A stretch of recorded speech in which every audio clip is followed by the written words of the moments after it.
Salam, salam jumpa, semangat dan sukacita Kristus tetap tinggal di antara kita. Betapa bahagianya kita dapat memulai hari ini dengan mendasari kehidupan kita melalui belajar kebenaran firman Tuhan. Perubahan tidak akan pernah terjadi dengan sendirinya jika kita tidak pernah memulainya. Selalu dibutuhkan keberanian untuk melangkah. Laut Teberau tidak akan pernah terbelah jika kaki orang Israel tidak diinjakkan terlebih dahulu ke dalam air. Terlalu sulit atau bahkan mustahil diri kita merubah keadaan yang ada di sekitar ini, mengubah orang atau mengubah lingkungan di sekitar kita. Namun kita bisa memulai perubahan dengan cara mengubah diri sendiri, beradaptasi, mengambil peran dalam perubahan. Tuhan Yesus mengajarkan seorang yang sudah lumpuh 38 tahun, yang pekerjaannya hanya menunggu datangnya kesembuhan dari goncangan air kolam Bethesda. Tetapi Tuhan mengajarkan supaya ia berhenti menunggu, tetapi menuruti firman Tuhan untuk menembus batas ketidakmungkinan. Itulah tema perenungan kita hari ini, menembus batas ketidakmungkinan. Renungan hari ini adalah kelanjutan dari tema kita yang kemarin, dengan tema Maukah Engkau Sembuh? Dalam Yohanes pasal 5 ayat yang ke-6, Tuhan Yesus berkata, maukah engkau sembuh? Tetapi pada ayat yang ke-7 si lumpuh berkata dengan nada protes, Tuhan, tidak ada orang yang menurunkan aku ke dalam kolam itu. Apabila airnya mulai goncang dan sementara aku menuju ke kolam itu, orang lain sudah mendahului aku. Bapak Ibu Saudara yang dikasihi Tuhan, di luar sana ada orang-orang yang sudah percaya kepada Yesus. Hanya dengan percaya memegang puncak jubah Yesus menjadi sembuh. Ada orang yang percaya hanya dengan sepatah kata yang diucapkan saja dari Yesus maka sembuh. Tetapi orang ini terisolasi di kolam Bethesda. Jika ia mengenal siapa yang sedang berbicara kepadanya, pastilah ia menjawab, ya Tuhan, saya mau. Tetapi kepercayaannya sudah terlanjur kadung percaya dengan mitos kolam Bethesda, sehingga ia susah untuk merubah fokus hidupnya. Bagaimanakah mungkin seorang yang 38 tahun terkubur dalam mitos yang ia percaya dapat menembus batas ketidakmungkinan yang ditawarkan oleh Yesus? Yang pertama yang Tuhan Yesus ajarkan, jangan terus-menerus menunggu. Tuhan Yesus berkata, maukah engkau sembuh? Harusnya cukup dijawab, ya Tuhan, saya mau. Karena langkah yang pertama yang ingin Tuhan harapkan adalah keberanian untuk mengubah kehendak. Tuhan Yesus ingin mengubah si lumpuh ini, memindahkan fokusnya dari diri sendiri dan keadaannya yang lumpuh itu, tertuju kepada Tuhan yang tidak terbatas. Yang kedua, Tuhan mengajak si lumpuh ini untuk berani bertindak. Bagi orang lumpuh, kata sembuh adalah kata yang sangat mahal, kata yang sangat sakral, bahkan tidak mungkin. Ketika Tuhan Yesus berkata, maukah engkau sembuh?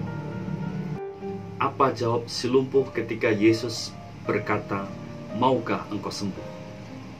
Si lumpuh menjawab, tidak ada orang yang menolong aku. Dari jawaban ini memberikan indikasi keputusasaan yang akut, sampai pada kesimpulan bahwa pintu kesempatan sudah tertutup. Kesembuhan itu bukan milik saya, tetapi milik orang lain. Ia telah menutup pintu kemungkinan baru dengan berbagai macam alasan. Tidak ada orang yang menolong aku, Tuhan. Tidak ada jalan menuju ke sana. Saya tidak punya kekuatan. Ia lebih mencintai dirinya sendiri dan menyalahkan orang lain. Mari kita potret lebih dalam keadaan si lumpuh. Jika ia sungguh-sungguh lumpuh total selama 38 tahun, pastilah punggungnya ini melekat dengan tilam. karena punggung itu sudah luka, busuk, komplikasi, dan infeksi. Tetapi Alkitab menceritakan bagaimana orang ini masih bisa pulang bolak-balik ke rumahnya dengan mengangkat tilam. Itu berarti dia tidak sungguh-sungguh lumpuh total. Ia masih sanggup beraktivitas, minimal merawat dirinya sendiri semampunya. Namun seumur hidupnya ia hanya melakukan pekerjaan menunggu. Punya kemampuan, tetapi lebih nyaman menunggu, tidak melakukan apa-apa. Kadang pekerjaan menunggu itu baik dan perlu, tetapi terlalu lama menunggu, pasti something wrong. Ada sesuatu yang salah yang perlu diperbaiki. Banyak perkara yang sebenarnya kita mampu kerjakan, namun kita tidak mau berbuat sesuatu dengan alasan saya tidak terbiasa, saya ketinggalan zaman, saya tidak bisa, saya tidak mampu. Banyak orang berdoa supaya pandemi ini berakhir dan keadaan kembali seperti dulu lagi. Realitanya, keadaan sudah berubah.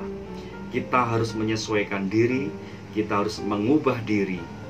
Kita tidak dapat hidup seperti dulu lagi. Kita sudah masuk zaman new normal, jadi kita harus memperbaiki cara berkomunikasi, memperbaiki cara kita berrelaksi, dan memperbaiki cara kita bertransaksi bisnis. Langkah yang pertama untuk menembus batas ketidakmungkinan adalah jangan terus-menerus menunggu. Yang kedua, mulailah dengan langkah perubahan. Tuhan Yesus berkata, bangunlah, angkatlah tilammu dan berjalanlah. Ini adalah hal yang alamiah. Tidak butuh keahlian tingkat tinggi bagi seseorang untuk mengangkat tilam dan berjalan. Jadi Tuhan tidak meminta sesuatu yang lebih dari apa yang tidak mampu dia kerjakan. Tuhan hanya meminta apa yang ada dan apa yang mampu dia kerjakan. Iman kepada Tuhan Yesus memiliki karakter yang progresif. Bangun, angkat tilammu, berjalanlah. Iman itu terus bergerak maju. Iman yang tidak berpusat hanya pada pencapaian kebutuhan diri sendiri, pemenuhan kebutuhan dan keinginan diri sendiri, pemenuhan penyelesaian persoalan diri sendiri, asal saya senang, asal bahagia. Iman seharusnya bergerak maju menuju perkara yang lebih besar dari apa yang kita dapat, menuju pada apa yang dapat kita perbuat untuk orang lain. Mujizat yang Tuhan buat dalam diri si lumpuh, tujuannya supaya ia menjadi pembawa kabar baik. Tuhan mau mengubah hidupnya dari peminta-minta supaya menjadi pemberita kabar baik, dari penderita menjadi orang yang bersuka cita karena Tuhan. Tuhan mengubah kelumpuhan hidup seseorang supaya hidupnya menjadi aktif dan berguna. Ironinya, mujizat yang dikerjakan Tuhan Yesus tidak mendapatkan sambutan yang hangat dari si lumpuh ini. Coba kita bandingkan dengan orang-orang lain yang sakit yang disembuhkan Tuhan Yesus. Ketika orang Farisi menegur orang ini, dia berkata, kenapa pada hari Sabat dia membawa tilam? Orang ini berkata, aku disuruh mengangkat tilam oleh orang yang menyembuhkan aku. Siapa orang itu? Aku tidak tahu. Aku tidak kenal. Biasanya kalau kita pelajari pola interaksi dengan Tuhan, ada orang sakit, orang itu berseru memohon kesembuhan. Setelah mengalami kesembuhan, dia memuliakan Tuhan atau berterima kasih, kemudian mengikut Yesus. Namun semua aspek itu tidak ada pada diri orang lumpuh ini. Waktu Yesus berkata, bangunlah, angkatlah tilammu dan berjalanlah. Alkitab mencatat, ia mengangkat tilamnya dan berjalan. Titik. Selesai. Begitu saja.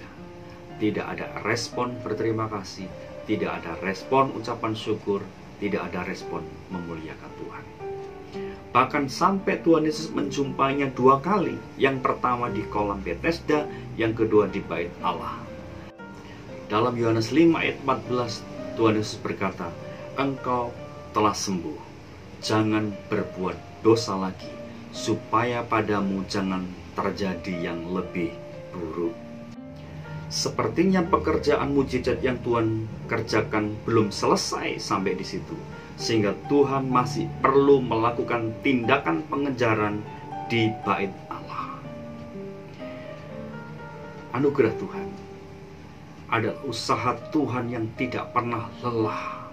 Dengan setia turun ke bawah, Tuhan mencari, mengejar, sampai mendapatkan hidup kita supaya tidak berakhir dengan kesia-siaan, namun efektif bagi pekerjaan Allah. Contoh konkret, ada orang yang lumpuh selama 40 tahun. Joni Eareckson Tada justru mendapatkan kesempatan mengembangkan diri bagi kerajaan Allah. Dia melukis dengan cara menggigit kuas. Hidup adalah pilihan. Kita penuhi dengan penyesalan, atau kita penuhi dengan kemarahan, atau menjalani hidup dengan penuh pengharapan. Joni Eareckson Tada menjadi seorang pelukis, seorang penulis dari 30 buku bestseller yang menjadi inspirator bagi dunia. Tuhan meminta kita menerobos segala bentuk kesulitan, melewati halang rintang dengan berani, melewati segala keterbatasan dan kekurangan hidup dengan sikap yang heroik, bahkan menembus batas ketidakmungkinan bersama dengan Dia. Tuhan sanggup menyembuhkan apapun penyakitmu dan menyelesaikan segala persoalanmu. Namun bagi Tuhan, ukurannya bukan keadaan diri kita, namun apa yang dapat kita perbuat melalui diri kita. Yang terpenting adalah bagaimana kita bisa mempunyai hidup yang berguna, hidup yang berkualitas, dan hidup yang memancarkan berkat bagi orang lain. Tidak terlambat untuk melihat kebaikan anugerah Tuhan. Selalu ada kesempatan bagi orang percaya untuk bisa menembus batas ketidakmungkinan hidup ini, dengan cara memindahkan fokus kita hanya kepada Tuhan dan menyerahkan kehendak kita dalam pimpinan Tuhan. Selalu ada jalan yang terbuka bagi mereka yang senantiasa percaya pada firman-Nya. Amin.